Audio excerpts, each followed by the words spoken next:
O Despertar da Consciência na Civilização Medieval, por Marie-Dominique Chenu. Tradução Juvenal Savian Filho, edições Loyola, canal Leconde. Caros ouvintes, caso gostem do que aqui é lido, por favor adquiram o livro. Ele tem notas de rodapé extensas, notas do tradutor, etc., que não estão sendo lidas, mas que valem muitíssimo a pena caso queiram aprofundar o assunto. E caso vocês gostem do meu trabalho, venham auxiliá-lo. Centavos serão muito bem-vindos, seja via Pix, apoia-se o Vaquinha. Os links estão todos no descritivo. Há também a lista de desejos da Amazon, através da qual você poderá comprar livros que chegarão até mim, ou também solicitar que livros sejam incluídos lá para que possam comprá-los. Então entre em contato, seja via e-mail ou comentários. E também torne-se membro e faça parte deste canal, da comunidade que este canal aqui possui, contém e te possibilita. As mensalidades começam, as assinaturas, começam a R$ 1,99 ao mês e variam em termos de valores, caso alguma coisa o meu trabalho valha e você possa auxiliá-lo, é claro. Deem uma olhada, interem-se. As assinaturas podem ser canceladas a qualquer momento, aliás. E eu peço também para que, por favor, curtam, compartilhem, comentem, inscrevam-se no canal. Penso que, caso gostem do que aqui é feito, seja justo curtirem, compartilharem, comentarem, pois assim vocês estarão também ajudando de graça o canal a crescer, a fazer com que o YouTube entenda que esse conteúdo é relevante, que esse trabalho é importante, etc, etc, etc. Então, muito obrigada a todos que compreendem e que contribuem de alguma maneira e aguentam esta minha repetição, não é mesmo? Que preciso falar todas as vezes e ainda assim, mesmo pedindo, poucos são os que, de fato, ponderam sobre isso. Agradeço os poucos e bons. Muito obrigada, meus queridos. Seguimos. O socratismo cristão. Abelardo, como se sabe, deu como subtítulo a sua ética a antiga fórmula do oráculo de Delfos: conhece-te a ti mesmo. A referência à antiguidade pagã manifesta que o grande tema profano do pensamento grego vem convergir com a experiência mística da interioridade cristã, vem convergir nela. Tema este, aliás, que com Sócrates acrescenta à busca de definições universais a descoberta do mundo interior, duplo despertar da filosofia. Essa descoberta vai reencontrar na conjuntura do século XII sua capacidade inventiva e como que uma nova vida. Socratismo cristão, segundo a expressão clássica de Etienne Gilson.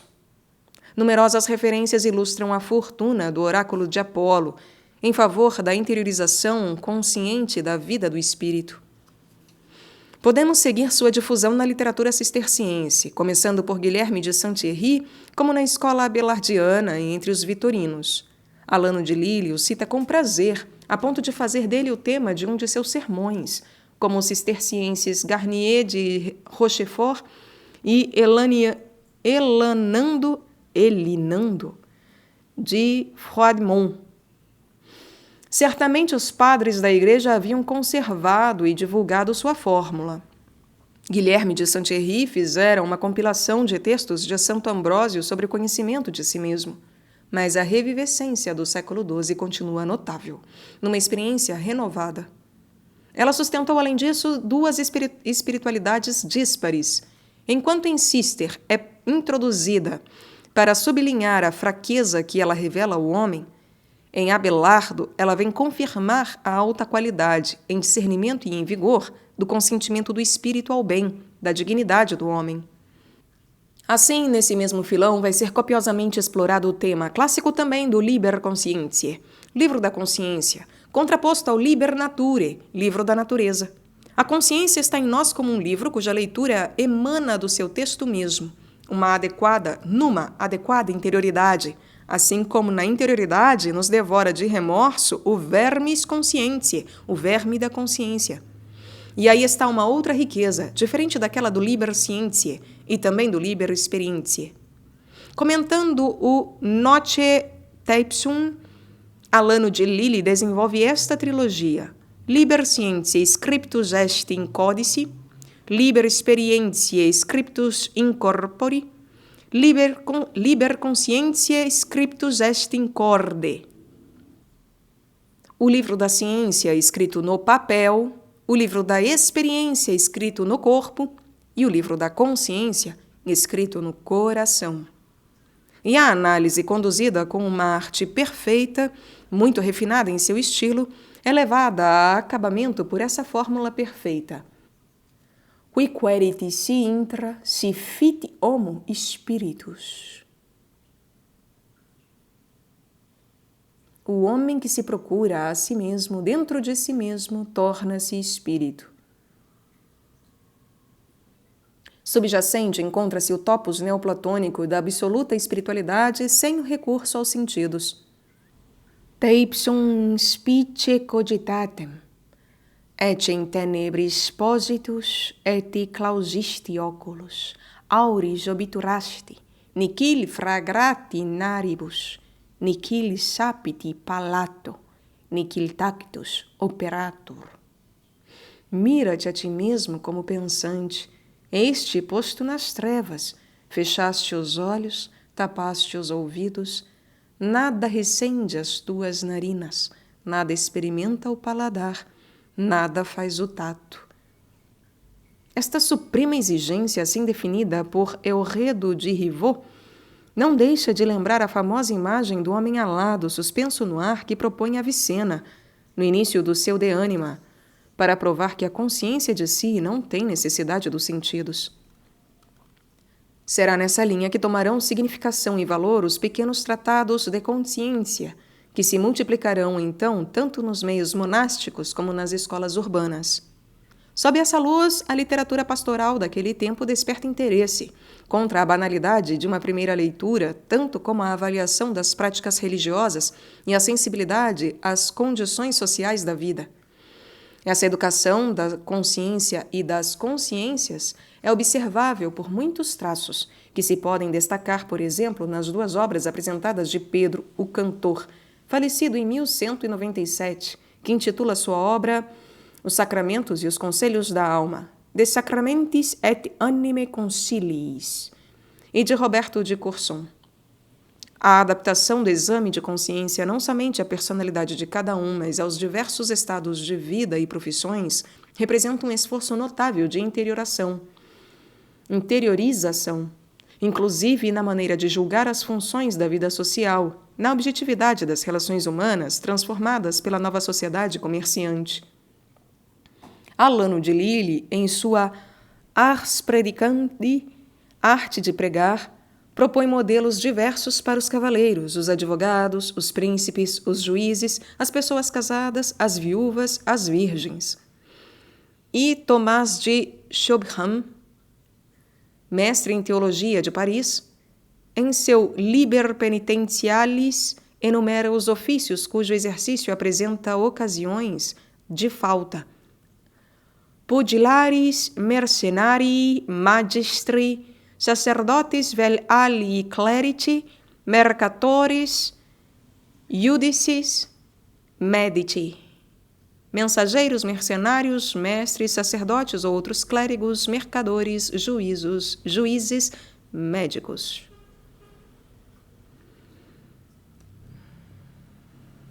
Assim, o ensinamento da vida cristã não é mais apenas anúncio objetivo. Ele se diversifica segundo os ouvintes, segundo as vocações, segundo os estados de vida, introduzindo na educação da fé a consideração do sujeito. Essas atitudes terão o terreno concreto da reflexão cada vez mais penetrante dos teólogos que analisavam as condições teóricas do ato humano, bom ou mau. A psicologia dos atos humanos. 3 causas hão de colaborar para a maturação dessas grandes inspirações, dar-lhes consistência em enunciados explícitos e em análises sistemáticas. Idade da escolástica, que será, na entrada dos tempos modernos, o primeiro esforço para manter em sua dialética permanente subjetividade e objetividade. Dialética a tal ponto articulada que seus intérpretes mais seguros serão inclinados uns a sublinhar as regulações exteriores objetivas, outros a medir as intensidades do sujeito em sua presença a si mesmo, em suas iniciativas, consciência, e suas decisões, liberdade. Posto que adotamos aqui uma perspectiva religiosa, observaremos a primeira dessas grandes causas no despertar evangélico. O povo cristão vai se levantar contra os conformismos sociológicos e as regulações sacrais de uma igreja atolada no feudalismo. A comoção manifesta seu brilho pela profissão abrupta da pobreza, num desprendimento terrestre que é a condição e o motor de um consentimento à nova sociedade. Nisso se revela uma mística que interioriza as operações, inclusive em suas confusas turbulências. Os mitos da comunidade cristã primitiva, Atos dos Apóstolos, não são referências históricas, documentais, mas reinterpretações encarnadas nas aspirações do tempo. Esses carismas serão logo instituídos nas ordens mendicantes, menores, pregadores e outros entre os quais a crítica severa dos aparelhos produzirá alguns que irão até reivindicações anárquicas, contrariados pelos tradicionalistas. Erupções que sustentarão entre os doutores uma teologia da liberdade evangélica, da interioridade da graça na natureza, da regra subjetiva da consciência. Segundo fator, esse sobressalto evangélico produz-se em favor e no meio de um questionamento da sociedade feudal, com sua hierarquia imóvel e sagrada, juramento igual sacramento, contestada por homens tocados pelo movimento e pelas invenções de uma economia de mercado, emancipando-se do seu juramento para engajar-se em coletividades livres, econômicas, políticas, culturais, as corporações de ofício, as comunas urbanas, as universidades, tantos lugares onde a comunidade horizontal se constitui pela iniciativa permanente das pessoas à medida de sua tomada de consciência e de suas opções livres. Abre aspas. A cidade liberta. Fecha aspas. Dizia um axioma do tempo. Todos os aparelhos, os da igreja como os da cidade, vão sofrer essa transfusão de sangue, e uma clientela se forma para uma nova moral em gestação. Enfim, por uma coincidência imprevisível, mas homogênea em profundidade, assim ocorre em todos os renascimentos, serão agora descobertas e ativamente exploradas, em suas fontes técnicas como em seu valor cultural, as obras do pensamento grego, tanto nas ciências da natureza como na observação da vida humana, psicológica e moral. É a filosofia de Aristóteles, que pode ser ouvido aqui no canal, que submerge todos os outros aportes, em física e em metafísica de início, na primeira metade do século XIII e logo depois no domínio da ética e da política. A segunda parte da Suma de Santo Tomás de Aquino, a melhor obra entre muitas, será copiosamente alimentada nessas fontes, cujo conteúdo, aliás, será transfigurado pela subversão das exigências evangélicas. A arquitetura escolástica, cuja lucidez é particularmente vigorosa em nosso domínio da vida interior. Contentemo-nos aqui com traçar suas linhas, num simples desenho, e atendo-nos à obra de Tomás de Aquino, bastante representativa, aliás, desse século evangélico e teologal. Santo Tomás pode ser ouvido aqui no canal também, aliás. A moral da intenção, o primado da consciência serão expressivamente estabelecidos na perspectiva de Abelardo, como anunciamos, deixando de lado aquilo em que suas posições unilaterais são medidas criticamente. A análise, entretanto, vai se desenvolver doravante em um nível de profundidade e de tecnicidade cujos mestres serão devedores da ética de Aristóteles. Ética Nicômaco pode ser ouvida aqui no canal. Definição do voluntário, livro 3º, ato interior e ato executado, finis operis, fim da obra, e finis operantis, fim do operante, e, correntemente, as categorias fundamentais do objeto e fim. As controvérsias universitárias foram difíceis, mas sua sutileza procede da urgência de opções radicais sobre a moralidade. Sem outra alusão, dizemos que Santo Tomás apresenta toda uma nova perspectiva sobre a constituição moral do ato humano, estabelecida não mais com base em sua bondade natural, mas segundo o ordenamento da vontade para o fim. Isso era inverter a posição de seus predecessores, Alberto Magno e Boaventura, mesmo se ele guarda reverenciosamente as nomenclaturas da tradição escolar. A intenção voluntária ordenada para o fim como ao seu princípio especificador, e não mais o bem e o mal na natureza. Utrum bonum et malum siti differentiae essentialis actionis. Se o bem e o mal são diferenças essenciais da ação. Isso, entretanto, não se dá sem a aparência de subjetivismo se a finalidade intencional prevalece sobre o objeto. Na realidade, o lugar essencial reservado à finalidade faz a exigência de objetividade e de verdade impor-se até na região interior e profunda do agir humano. Razão radical da interioridade pela finalidade última, a beatitude na comunhão com Deus. Da resposta pessoal de cada homem a essa questão do fim último depende o valor moral de todas as ações particulares. Ora, essa resposta se elabora numa escolha que é justamente o ato mais interior, o mais pessoal, o mais subjetivo que existe. Nessa concepção, o agir humano se apresenta não como um alinhamento de operações isoladas, mas como as partes integrantes de um organismo espiritual dirigido por uma hierarquia de fins, dominado pela intenção de um fim supremo. Nessa visão, o ato humano aparece graças ao conjunto de seus componentes como profundamente dinâmico e criador de progresso espiritual. Sob esse aparelho um pouco exigente, é necessário reconhecer em atividade o fermento cristão do primado do amor, para além de toda norma objetiva e prescritiva. A afirmação evangélica do valor supremo do querer essencial suscitado pela caridade. Objetividade e subjetividade. O dinamismo irredutível do querer pessoal não tira o homem, em função de sua perfeição, de sua situação na natureza, na ordem e na finalidade geral da criação cósmica. Por mais específica que ela seja, em sua inteligência, em sua liberdade, em sua consciência, a natureza humana inscreve suas leis, seus processos, seus progressos, sua perfeição, sua felicidade na ordem da natureza. Mas não à maneira de um epifenômeno no espaço de um mundo heterogêneo. Sua vida moral, diremos nós, deverá ser, no que ela tem de mais importante, numa consciência ativa do homem mesmo e de seu papel, em cada um dos bens da sua experiência, num amor do bem supremo que não a desvie da subordinação ao universo, a mais alta expressão da lei da natureza. A moralidade faz parte da ordem física do cosmo. A vida interior, começando pela consciência de si, não se desenvolve por evasão das coisas. A liberdade não se refugia nas margens dos determinismos exteriores ou psicológicos. A pessoa não teme as ligações objetivantes da sociedade. Mas, assim como no conhecimento não se deve nunca exagerar o caráter objetivo da intentio em detrimento do papel do sujeito, assim também na consciência não se deve nunca submeter suas exigências a condições tão somente dos objetos, bons ou maus. Santo Tomás tem em alta conta a necessidade de salvaguardar a espontaneidade do sujeito.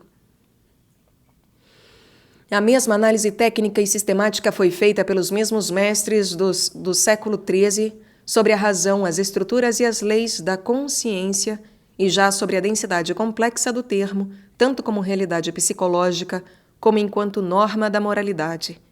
Os tratados da consciência serão aqui reforçados pelo estudo da noção complexa de sindéresis, ou sindéresis, não sei, vinda dos filósofos latinos por meio de Jerônimo e traduzida então pela expressão scintilla conscientiae, brilho da consciência.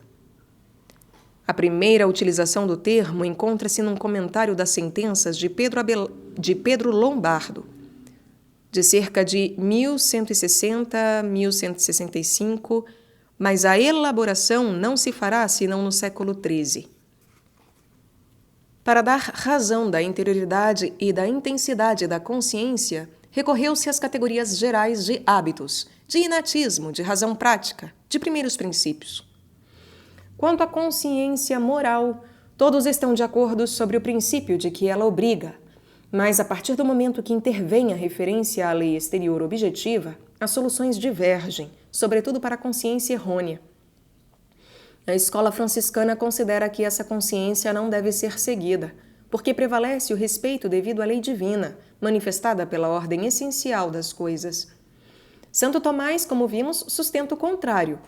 O bem, termo da minha vontade, não é o bem em si, mas o bem enquanto apresentado por minha razão, isto é, pelo juízo da minha consciência.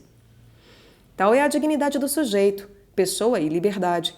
Isto que acertadamente ou não a consciência sinceramente, porque se trata, é evidente, de uma coisa inteiramente diferente de uma boa consciência fácil, julga bom e obrigatório, comporta por esse juízo mesmo, então, isso que acertadamente ou não a consciência sinceramente julga bom e obrigatório, comporta por esse juízo mesmo uma vontade.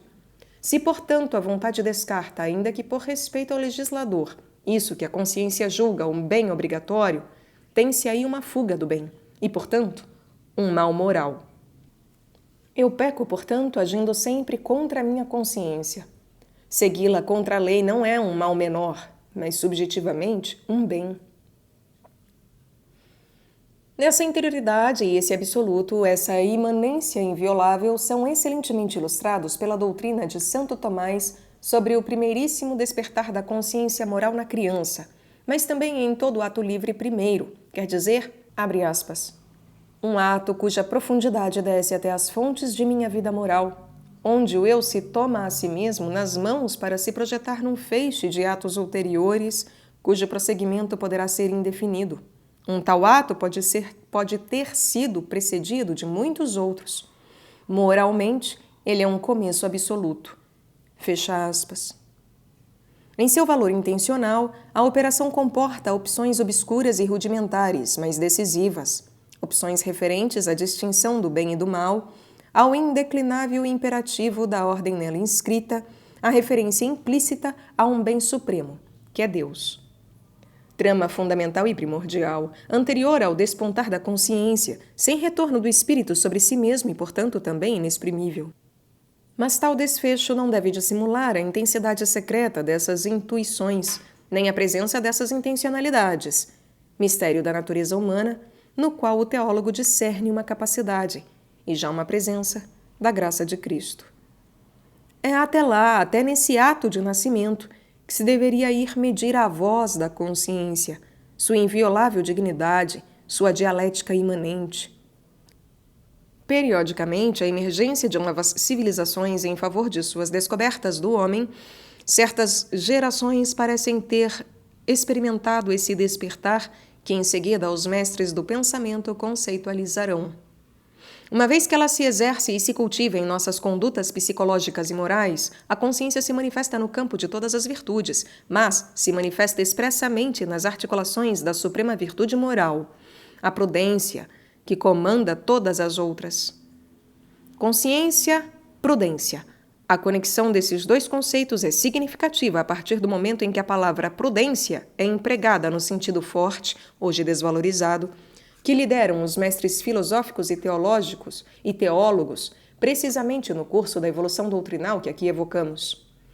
A prudência é a virtude pela qual emitimos, em vista da ação, um juízo prático, no discernimento e no fornecimento dos elementos afetivos e intelectuais relativos à nossa conduta concreta. Juízo de eleição, fundado na verdade e na bondade da ação, que revelará da prescrição da consciência assim introduzida no juízo concreto do ato humano. É possível, malgrado essa coincidência, que o homem consciencioso não seja um homem prudente. Em verdade, a voz da consciência e a virtude da prudência estão estreitamente coordenadas, a ponto de o acento posto sobre um ou outro desses recursos introduzir duas concepções diferentes da moral. Os modernos, casuístas cristãos ou filósofos racionalistas, que exaltam a consciência, e a teologia de Santo Tomás, que situa a educação da consciência no exercício da prudência. Entre a ordem objetiva universal e a subjetividade, a prudência equilibra o lugar do conhecimento particular do bem, princípios gerais da inteligência prática e disposições do apetite se conjugam nela. O que temos de enfatizar para o nosso propósito aqui é o supremo valor de uma virtude que tem por função específica encarnar na ação singular e que et nunc, aqui e agora, os princípios da lei eterna. Conjunção da sabedoria e da invenção sempre nova. Conjunção da objetividade com a mais interior subjetividade. Na escultura da audácia espantosa, no túmulo do último duque da Bretanha, em Nantes, Michel Colombe representou a prudência, segundo a tradição iconográfica da Idade Média, como uma personagem com dois rostos. Um é o rosto de um homem de idade madura, compenetrado de reflexão. O outro é o rosto de uma jovem mulher, aberta às audácias. Perfeita imagem de uma virtude que inscreve o eterno no tempo, lá onde as conjunturas impõem, no mais secreto das decisões, uma invenção permanente. Sem dúvida, no pensamento medieval, esta é a mais bela peça de sua análise do ato humano. Na esteira dessa elevada concepção, podemos ver, entre outros efeitos, como é encarado o papel das circunstâncias na moralidade dos atos humanos e sua apreciação no juízo da prudência. Circulava nas escolas uma fórmula mnemônica que, sob sua banalidade, recolhia preciosas observações, abre aspas, quia quid ubi quibus auxiliis cur quomodo quando. Quia quid ubi quibus auxiliis cur quomodo quando. Porquê, um porquê causal, o que, onde, com quais auxílios, porquê, interrogativo, como e quando. Essa fórmula remonta aos cristãos latinos que enumeravam as 7 circunstâncias da hipótesis do retórico. Passou por Agostinho e Boécio para chegar ao século XIII, no momento em que o Concílio de Latrão, 1215, renovando o aparelho da penitência, o que se disse acima a respeito, prescrevia que se considerassem as peccatoris et peccati circunstâncias, circunstâncias do pecador e do pecado. Em profundidade, era o procedimento para pôr em ação as exigências da prudência que quer conjugar as normas gerais e as realidades concretas. Uma vez mais, isto era interiorizar, subjetivando-os, os preceitos objetivos da lei. À medida que se afirma a consciência, à medida que, de outra parte, pelo progresso da vida social, pela promoção das pessoas, as situações se tornam mais complexas, mais obscuras, situações geofísicas, psicossomáticas, culturais, sociais, históricas, o juízo de consciência e a responsabilidade pessoal requerem uma criatividade muito maior. A norma abstrata, não matarás, guarda seu valor como expressão abstrata da dignidade humana, no seio das relações interpessoais. Mas essa norma não ensina nada a respeito de situações complexas. Ela não prova a decisão concreta da consciência. A personalidade moral ganha aí em profundidade e em riqueza. Sem cair na chamada moral de situação, interiorizam-se no sujeito os elementos da ação, que numa casuística exterior não teriam passado de fatores agravantes ou absolventes. Não seria o caso de a técnica e a qualidade dessa análise racional dissimularem a fonte viva e a inspiração de uma semelhante investigação. Trata-se de uma exigência evangélica, segundo a qual os preceitos da lei estão a serviço da liberdade do espírito. São dispositivos para sua inteligência e seu acabamento. A tese abelardiana da intenção, enunciada no primado do amor para decidir da qualidade de nossos atos, como vimos, reencontra a dialética paulina da nova lei, inscrita no coração, e não mais em tábuas de pedra, a graça do Espírito na fé em Cristo. Em sua contrarreforma, a teologia moderna desvitalizou este fermento evangélico. Ele era expresso e comumente professado na Idade Média, tanto entre os canonistas como entre os teólogos. Dignior est lex privata, que é igual quem stinctu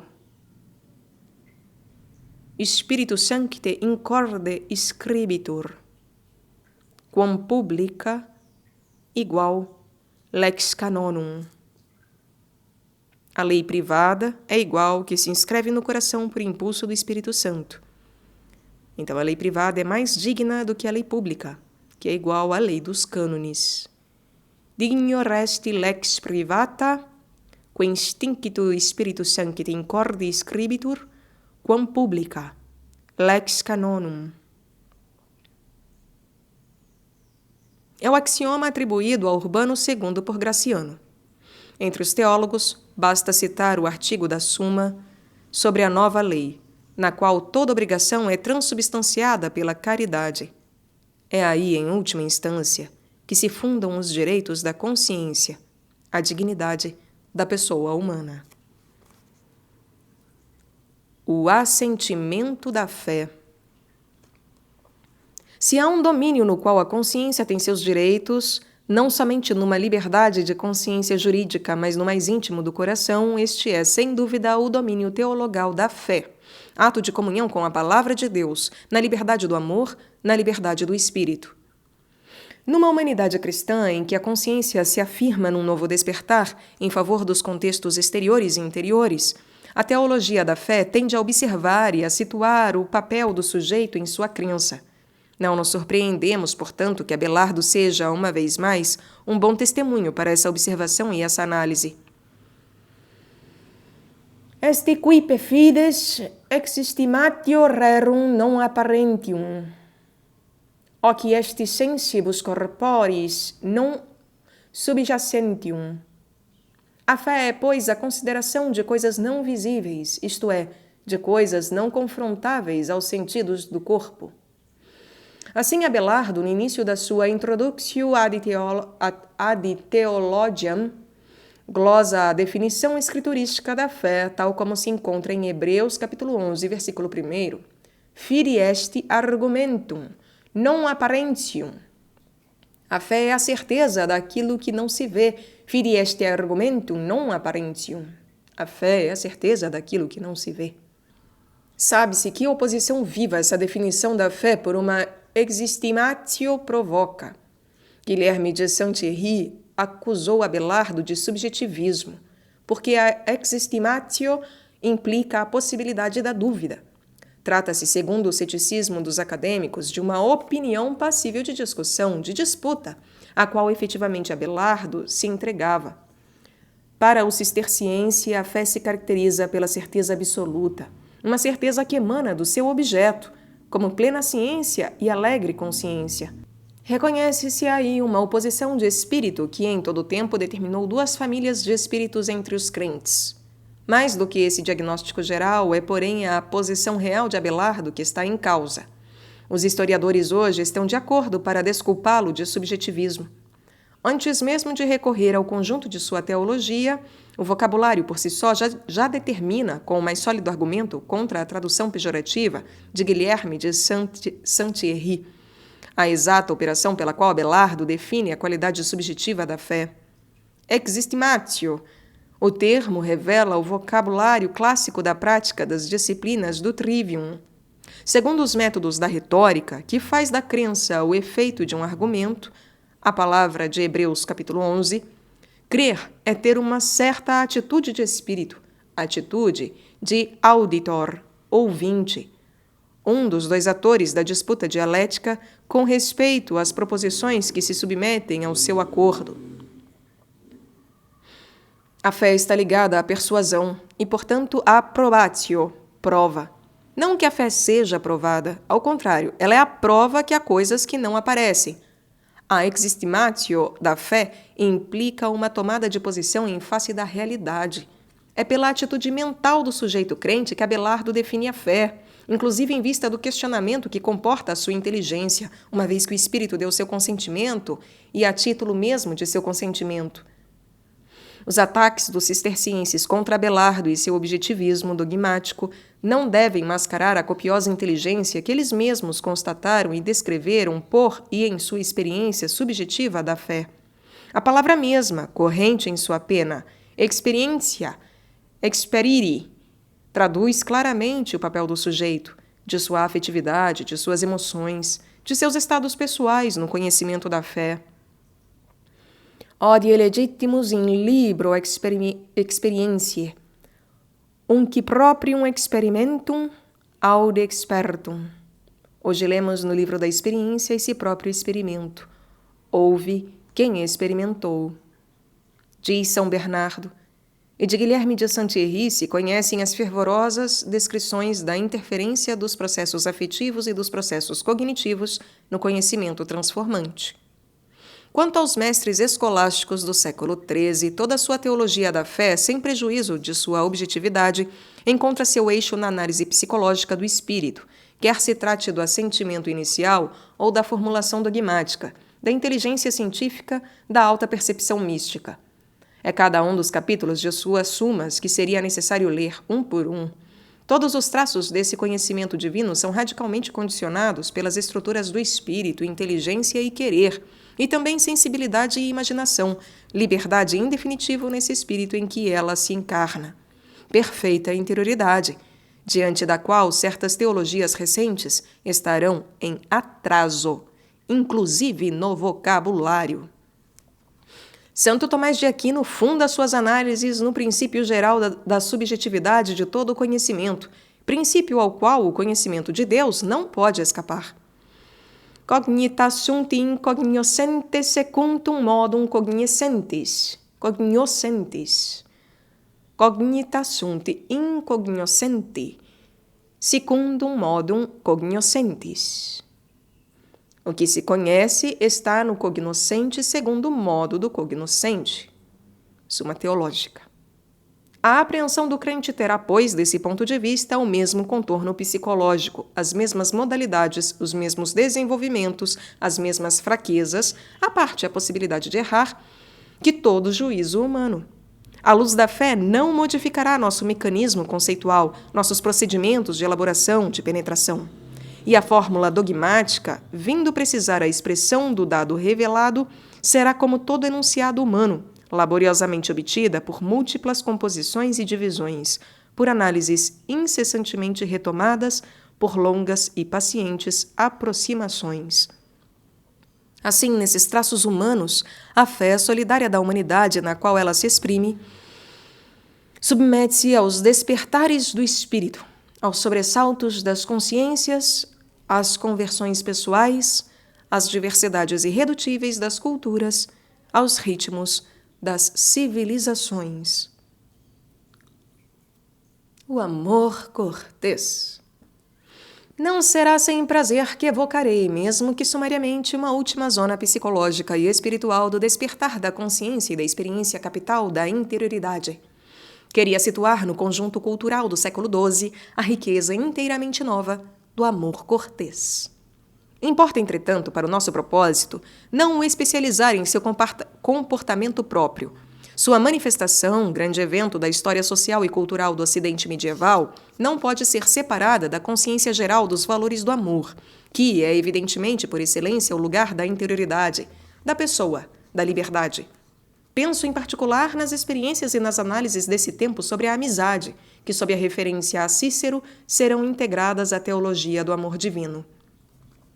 Por mais que seja incongruente, do ponto de vista literário, psicológico e religioso, aproximar o amor místico de São Bernardo ao amor cortês, tanto mais se pode reconhecer que o clima dessas duas experiências é sociologicamente homogêneo, sob inspirações e sobre objetos diferentes. Aqui gostaria de levar em consideração novas sensibilidades ao amor e análises filosófico-teológicas que essas sensibilidades alimentarão as experiências e as expressões do amor cortês. Com a evolução do feudalismo e da sua cavalaria de guerra nas cortes principescas, onde se nutrem doravante menestréis e poetas, e onde se realizam brilhantes assembleias, as canções digestas e seu heroísmo épico possibilitam os refinamentos psicológicos da cortesia. Os temas amorosos alimentam de intrigas sentimentais e de aventuras maravilhosas uma nova geração. É a idade dos trovadores. Detectam-se dificilmente suas diversas fontes de inspiração, mas seu crédito rápido e contagioso de sul a norte, numa significativa geografia da cultura, manifesta o elan espontâneo das sensibilidades e das imaginações, tanto entre seus prestigiosos protagonistas, como em sua clientela. De Guilherme de Aquitânia a Eleonora de Poitiers e Maria de Champagne, entre os Capetos, os Plantagenetas e outros senhores. Conhece-se a sua evolução tanto nas formas literárias e nas acomodações do vocabulário, como nos comportamentos mentais. O romance, sob formas diversas, suplantará a poesia, com Chrétien de Troyes e os romances idílicos, e introduzirá logo o realismo burguês, no encontro com uma análise aristocrática inclinada para o maravilhoso. O romance da Rosa, de Guilherme de Lorry, explorará esse veio num simbolismo moralizante, até que Jean de Meung, 40 anos mais tarde, reproduzirá esse romance com uma contraconcepção cínica das ilusões da moral cortesã e nutrido de Aristóteles, analisará a física sexual da fecundidade. Curiosos de reconhecer a interiorização no desenvolvimento, às vezes homogêneo e variado das sensibilidades, nós a vemos atuar lá onde as espontaneidades do amor, tornadas conscientes num retorno sobre si, transformam-se numa ars amatória, arte de amar, arte de amar. Deixamos, pois, de lado, malgrado sua graça extrema, o filão dos romances idílicos, como os nomeias Borodini, para nos apegarmos então às obras da ciência cortesã. Nestas, as potências do amor submetem-se a uma dialética em que os símbolos são instrumentos da lógica, numa dupla sutileza do amor. É já a preciosidade, com uma força dramática maior. É então que se faz o recurso à antiga ars amandi, arte de amar, de Ovídio, indefinidamente copiada e relida, e tomada como fonte produtora para imitações. A inspiração genuína é criadora dessas novas consciências do homem. É para se alimentar de imagens e de ritos que ela empresta temas antigos, fazendo-os passar de tratado de galanteria ao uso de profusões numa ascese rumo ao amor puro da senhora. Eis aqui a grande novidade e o ponto em que nossa presente investigação se fixa com prazer, ainda que diante de ambiguidades bem estremecedoras. O amor puro, quer dizer, trata-se de um amor cuja paixão não se amortece na satisfação sexual. Aqui, o amor é a obra da pessoa, das pessoas em sua troca concreta, em sua presença, ou mais ainda em sua ausência, e não obra da natureza, a genitora entregue ao casamento carnal, operação da espécie, incompatível em definitivo com o amor puro. Maria da Champanha, presidindo um tribunal de amor de 60 senhoras, declara em 1174 que entre marido e mulher o verdadeiro amor não é possível. De fato, os casamentos se faziam, então, não entre dois apaixonados, mas visando a união de dois feudos. Ousaria dizer que era por uma justa compensação que a mulher encontrava a sua natureza e a sua força, entregando o seu coração, se não o seu corpo, ao eleito que lhe jurava fidelidade. Foi na geração seguinte, com o acesso da classe burguesa à consciência de suas necessidades, com um realismo ridicularizante e quase cínico, que prevaleceu a investida sexual sobre os refinamentos sentimentais e o culto da mulher. De junção dos fins do casamento, diriam os teólogos, em sua língua agostiniana, que constrangerá até o Vaticano II. Jean de Meung, mestre em arte na rua Saint-Jacques, nutrido do naturalismo aristotélico, será o testemunho do espírito novo. A senhora natureza, em Alano de Lille, já havia ensinado que ela destinara Vênus ao serviço da propagação material dos seres vivos. Destinei Vênus para fabricar as espécies de raça dos animais terrestres, a fim de que por sua produção subsistissem diferentes matérias nas coisas. A Ars Amandi, de André o Capelão, breviário indefinidamente relido durante um século, e seus numerosos imitadores misturam em doses variadas as duas concepções, a cortesã e a cínica, não mais agora para as cortes principescas, mas para os frequentadores de Saint-Germain-des-Prés e do átrio de Notre-Dame. Mas a cortesia tinha então recriado o amor, dissociando a posse e o desejo, despojando o desejo de sua agressividade e se apresentando como uma homenagem à beleza e à virtude.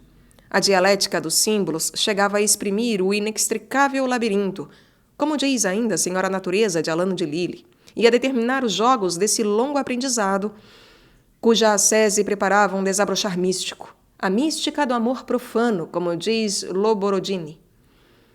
É o mesmo que ocorre com a madeira verde, que faz muita fumaça ao se queimar, mas que a chama termina por consumir inteira, segundo a imagem de Hugo de São Vítor. Perfeito exercício de interiorização, inclusive na posse de si. Abre aspas. De cortesia pode-se orgulhar aquele que bem sabe ser comedido. Fecha aspas. Diz Marcabru. Inumeráveis descobertas, segundo Egilson, apresentam as análises de Madame Loborodini. Abre aspas. Aquelas foram invenções de uma estatura incalculável na história da civilização ocidental, e suas consequências afetam ainda hoje nossos modos de pensar, de sentir e de agir, a tal ponto que um retrato do passado que as negligencie, se arrisca a perder a substância mesma do homem de outrora. Fecha aspas. Uma vez mais, Abelardo será nosso arauto, não somente pela experiência dramática de seus amores, mas porque, como um trovador, ele compôs para Heloísa poemas de amor, cantados um pouco por todo lado, nos anos 1130. Esses poemas se perderam. É uma pena. Consolemo-nos lendo o elogio que deles fez a sua amada. Abre aspas. Tens, entre outros, 2 talentos para seduzir o coração de todas as mulheres, o talento dos poetas e o talento do cantor. Que eu saiba, nenhum filósofo os possuiu no mesmo grau. É graças a esses dons que, para te distraíres de teus trabalhos filosóficos, compuseste tantos versos e cantos de amor, os quais, repetidos em todos os lugares, por causa da graça sem igual da poesia e da música, puseram incessantemente teu nome sobre os lábios de todo mundo. A doçura da melodia já impedia os ignorantes de os esquecer. Era isso, sobretudo, que fazia suspirar por ti o coração das mulheres. E esses dons, que celebravam em bem grande parte nossos amores, não tardaram a espalhar o meu nome em muitos lugares e a tornar ainda mais viva a inveja das mulheres. Fecha aspas. Conclusão. Ao termo dessa evocação, seria necessário, segundo o nosso método multidisciplinar, retomar este vasto encadeamento, no qual teríamos a inteligência de cada um dos elementos na evolução econômico-cultural. É manifesto que a organização das corporações como comunidades de trabalho, a emancipação das comunas, o desenvolvimento das universidades, foram os efeitos homogêneos de uma extraordinária tomada de consciência que transformou as relações humanas em benefício da promoção das pessoas, em sua responsabilidade e sua liberdade, em sua interioridade. Por si só, a contestação do juramento feudal, verdadeiro sacramento da vida coletiva depois de 4 séculos, manifesta a violência evangélica dessas operações. Na emancipação das consciências, a esse juramento substitui um engajamento horizontal nas novas comunidades, em nome da fraternidade, porque a fraternidade é o lugar da liberdade, e, se quiser, da libertação, portanto, da personificação. O despertar do Evangelho foi o fermento dessa evolução. Nem Abelardo, nem Heloísa, nem São Bernardo, nem São Tomás de Aquino foram inspirados ou caíram de repente do céu e foram abandonados ao seu carisma.